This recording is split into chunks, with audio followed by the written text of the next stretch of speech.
Hi, folks. Today, we're going to talk about setting the tone, creating an inclusive and welcoming yoga class culture. So, whether you're teaching in a gym or a studio or a community space or online or running your own studio, it is part of your role as a teacher to create a safe and welcoming and inclusive class culture for all students. For those of you who are currently engaged in teacher training, this discussion may be useful when it comes time to work on units like developing your yoga business and the role of a teacher. Um, so today we're going to talk about a range of ideas and strategies, including modeling, setting boundaries, creating some class guidelines, so that every student can feel celebrated in your classes. Because what we don't want is for people to feel like they've stepped back into high school with the cliques and the cool kids and the in groups and wearing the right outfit, and where some people feel ignored or unwelcome. We do want people to feel as though they're seen and they're welcomed and that they belong. And this is something that you are responsible for as a teacher, setting the tone, creating the guidelines, and building the class culture. So I thought that to begin, we might do a little bit of brainstorming. If you're a note-taking type of person, you might like to take some notes now and throughout the discussion, because I thought it might be useful to brainstorm some words about how you want your students to experience your yoga class, whether it's their first class or they're a regular student. And I don't know what kind of yoga class culture you're building, but I might use words like friendly and non-competitive and equitable and inclusive. I might talk about having no hierarchies or pecking order. I might talk about how all ages and abilities are celebrated. So you might take some time to think about what specific words or feelings or concepts you want your students to associate with your classes, how you want your students to feel. You might even include mantras like eyes on your own mat and honor your own body and listen to your breath, that type of thing. So you might pause here and write some notes, or again, you might be thinking up ideas as our discussion goes on. For myself, my class culture um, are my class culture is informed somewhat by what I want students to experience, but somewhat by experiences that I've had as a student that I don't want my own students to have. And I remember going to a new class one time. I'd been living between Canada and Australia and didn't have a regular studio. So I went to a new space, a space new to me nearby, place I hadn't been to before. And I saw that regular students were being really warmly welcomed, and people had chats with the teacher and with each other, and they were sharing jokes and getting each other props. And I waited for a really long time at the check-in desk before being checked in professionally, but not with much friendliness. And then that's literally the last time the teacher looked at me or interacted with me or engaged with me for the rest of the class. I felt like a ghost.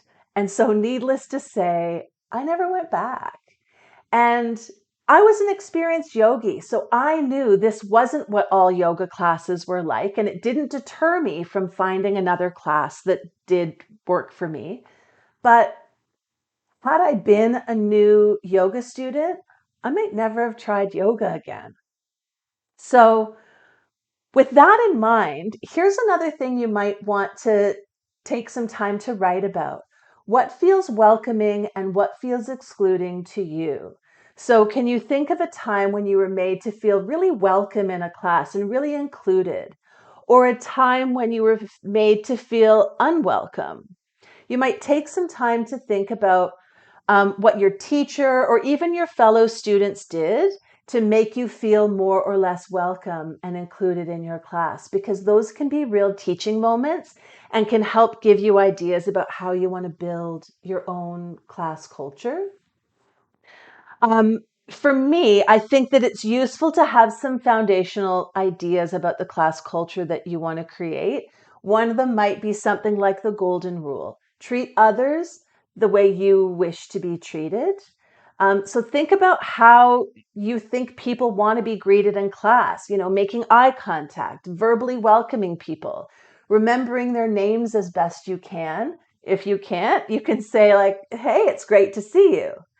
You want to model the behavior that you want to see. So your students will match the energy and the standards that you model.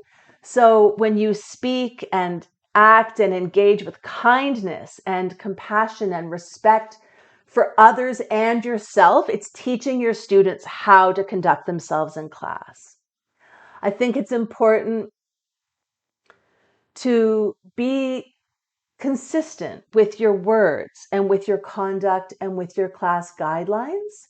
I think it's important to identify clear boundaries about behavior and speech and conduct, enforce the standards you've set, and reinforce kindness and respect. And I mean, overall, I think it's useful to overtly let people know what to expect from the class, what's expected of them, and what they can expect from you. So that might mean that you have a code of conduct, posted on the wall, or studio guidelines, or something that outlines your commitments and expectations, something that goes on your website, on your social media, on your student intake. So that students are clearly informed about what's expected of them in class and what they can expect from you.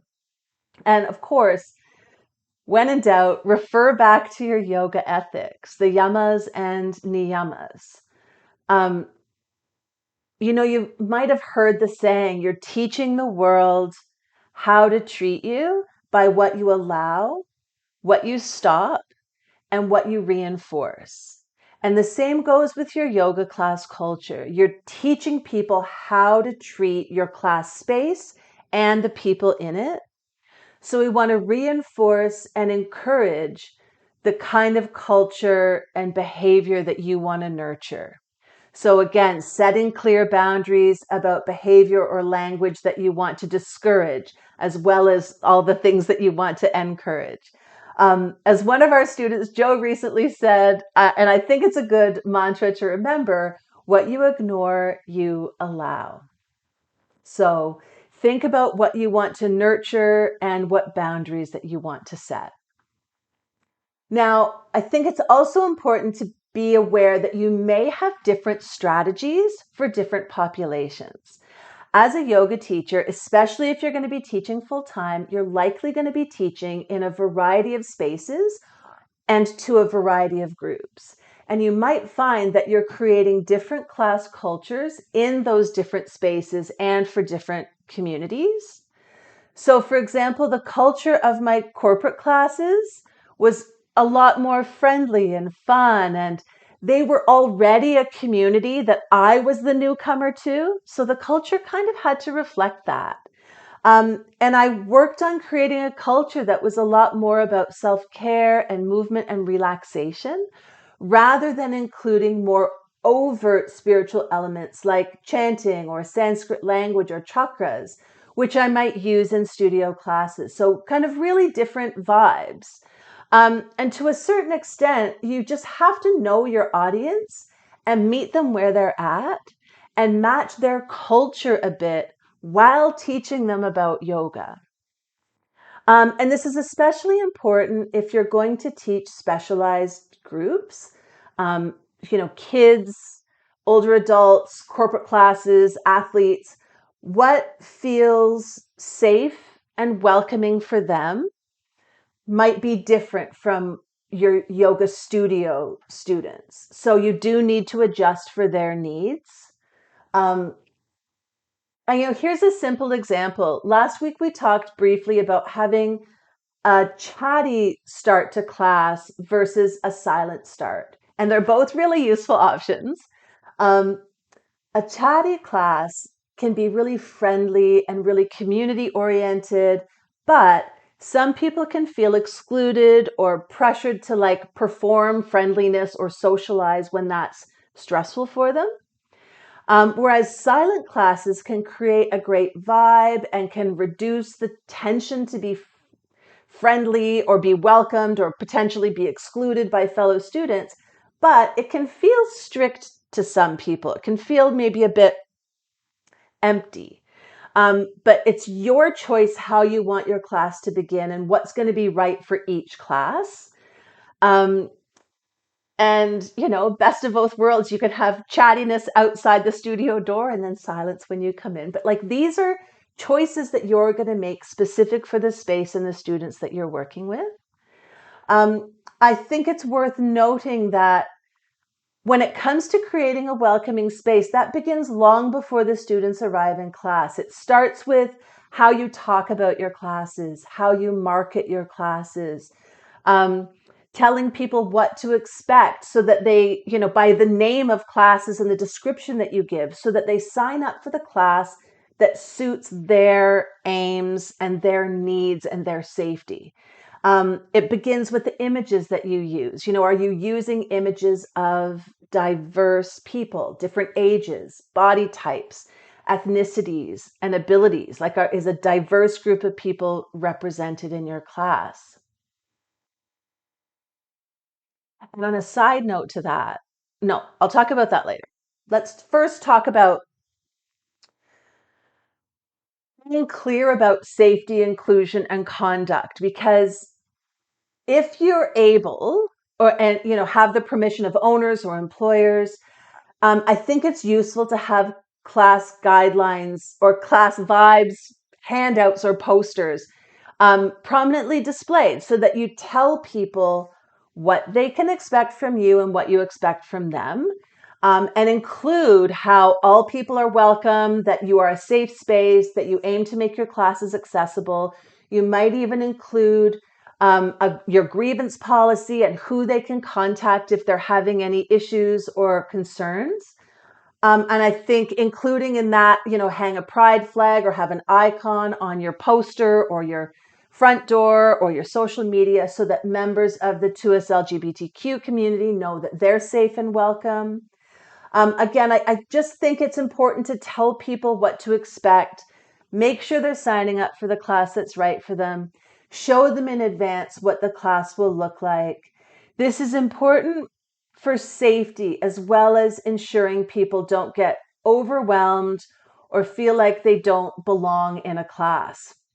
If someone's first experience in class is feeling so out of place, they may never come back. Um, so there's something I talk about a lot to, helping people overcome, especially their first class anxiety, by letting them know what to expect on your website, on your intake email, on your social media. Show them pictures. Show them pictures of where to park and what door to enter, and show a picture of the reception area and the studio space. Show them a picture of yourself. Show them pictures of what people normally wear to class. I just learned that these are called social stories. So you can Google that like I did.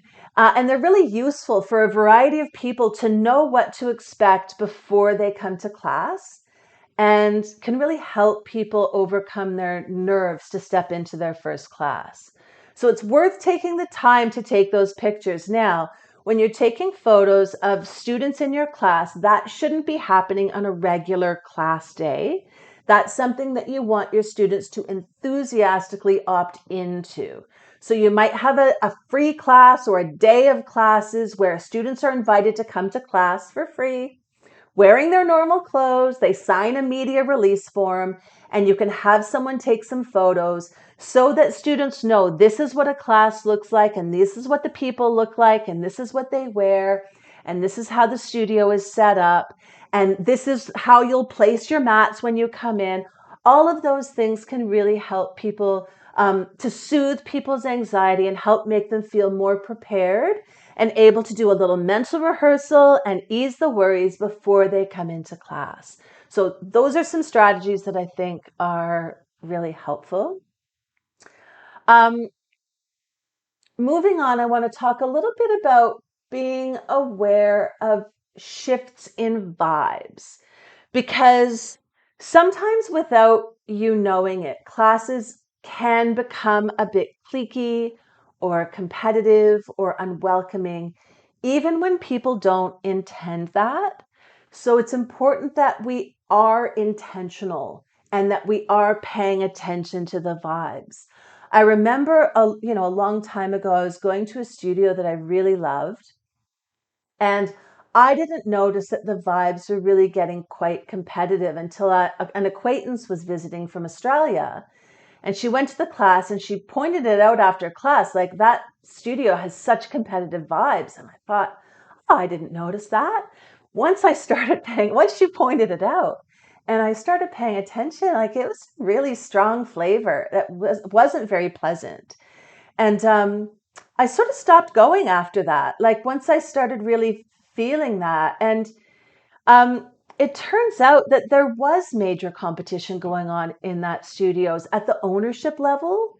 And it was kind of leaking down into the rest of the studio. And so I think it's something to be aware of as a teacher, is how things within the studio or like even outside the studio can start to affect the vibes, and do our best to try to maintain awareness and try to adjust for those shifts and ensure that um, we're still maintaining safe, welcoming, respectful, compassionate spaces. And sometimes the vibes are coming from us, and we have to be aware of that too. So, being aware of our own social abilities or social anxieties and how they might impact our students. And this might require some work. I'm a person with lots of social anxiety.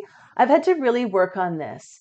I think that being aware of um, like just what can affect those social moments, generally the beginning and end of class. If you're an outgoing person, you may have a lot more comfort in those social aspects of a class. But you might have to think about making room for the quieter, shy students who are made more comfortable by maybe just a brief greeting and then not being overly engaged or perceived.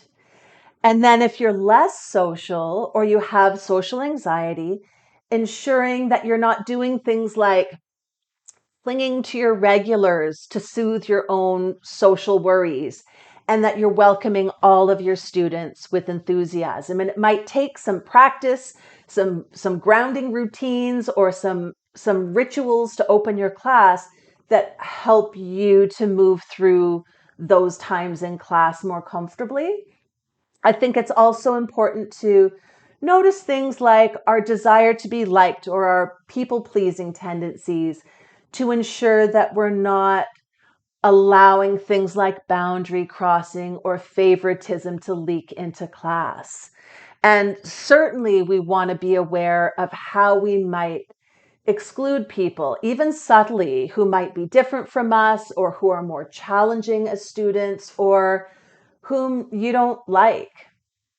And I'm afraid that there will be times where you have students that you don't like personally, but they still deserve your professionalism and your caring. So that's important.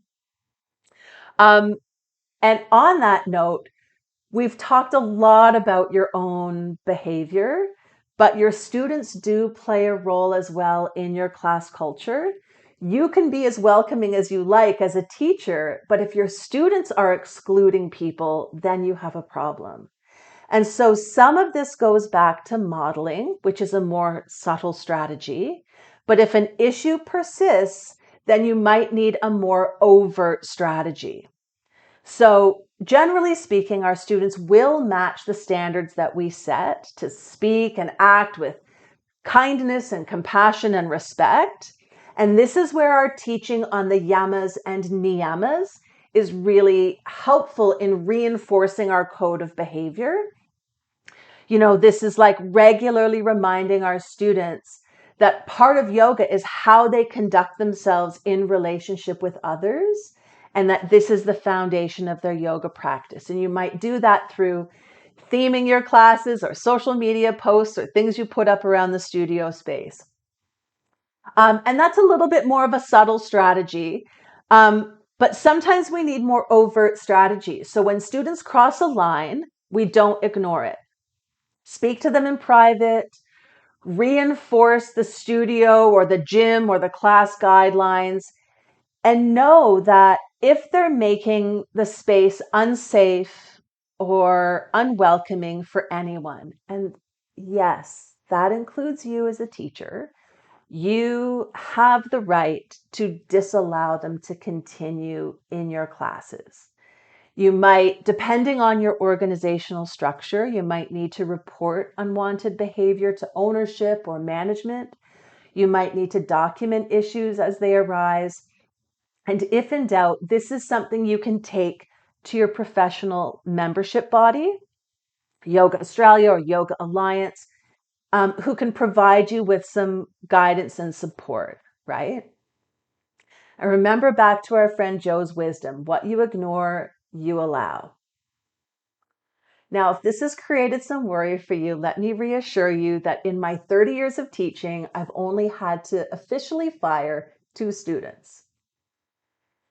Although looking back, I can remember many times that I didn't take action as readily on behavior that really should have been addressed. This is something that I've had to grow into. In the past, I've had a tendency to have a little bit of a show must go on kind of pattern, which I have to actively work to overcome and to dismantle. Okay, let's end on something a little bit more uplifting. And that is a lesson that I learned from a woman who used to work for my wellness center back in the early 2000s. She was an international etiquette expert, among other things. And she said that the best manners that you can display, that the best etiquette, no matter who you are, is to make other people feel seen and to feel welcome and to feel special. So if you're looking for a foundation for building your yoga class culture, I can't think of a better one than that. And that's where we'll end. So you might want to take some notes and go back to those brainstorming exercises about words and concepts that you want to bring into your classes and strategies that you've experienced on the student end of feeling welcome or unwelcome that you want to note down. And if you have something to share about building a class culture, we'd love to hear it. For now, I want to thank you for joining me, and I look forward to seeing you soon.